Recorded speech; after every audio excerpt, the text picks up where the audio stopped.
चिखली विधानसभा मतदारसंघात काय परिस्थिती राहणार आपण जाणून घेणार आहे। सतीजी काय म्हणणार या परिस्थितीबद्दल? आजच्या परिस्थितीबद्दल मी सकाळीच सांगितलं, चांगला प्रतिसाद मतदारांनी दिले आणि महाराष्ट्र शासनाने जे काही निर्णय या 2-2.5 वर्षाच्या काळात घेतले त्याला उत्स्फूर्त प्रतिसाद पण आहे आणि जे फेक नेरेटिव्ह उभं करण्याचा प्रयत्न केला होता त्याला उत्तर मला वाटतं वाढतं मतदान जे आहे 5%, 60% मतदान जे वाढलं त्यातून मिळालेलं आहे आणि बाकीचं राहिलेलं जे मिळणार 100% तर काँग्रेस आज कोणत्या परिस्थितीत राहणार आहे?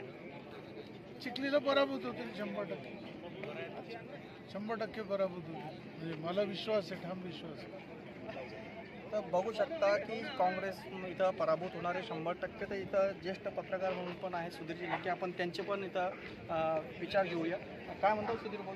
अच्छा, आज मतमोजणीला प्रारंभ झाल्यानंतरच भारतीय जनता पार्टीच्या सौ श्वेता महाले पाटील यांनी कायम आघाडी घेतलेली आहे।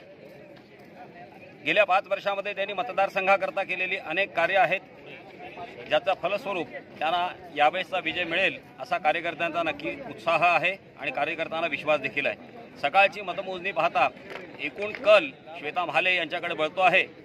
आणखीन 2 किंवा 3 राऊंड नंतर नक्की काय होईल याचा अंदाज आपल्या सगळ्यांना घेता येईल। धन्यवाद।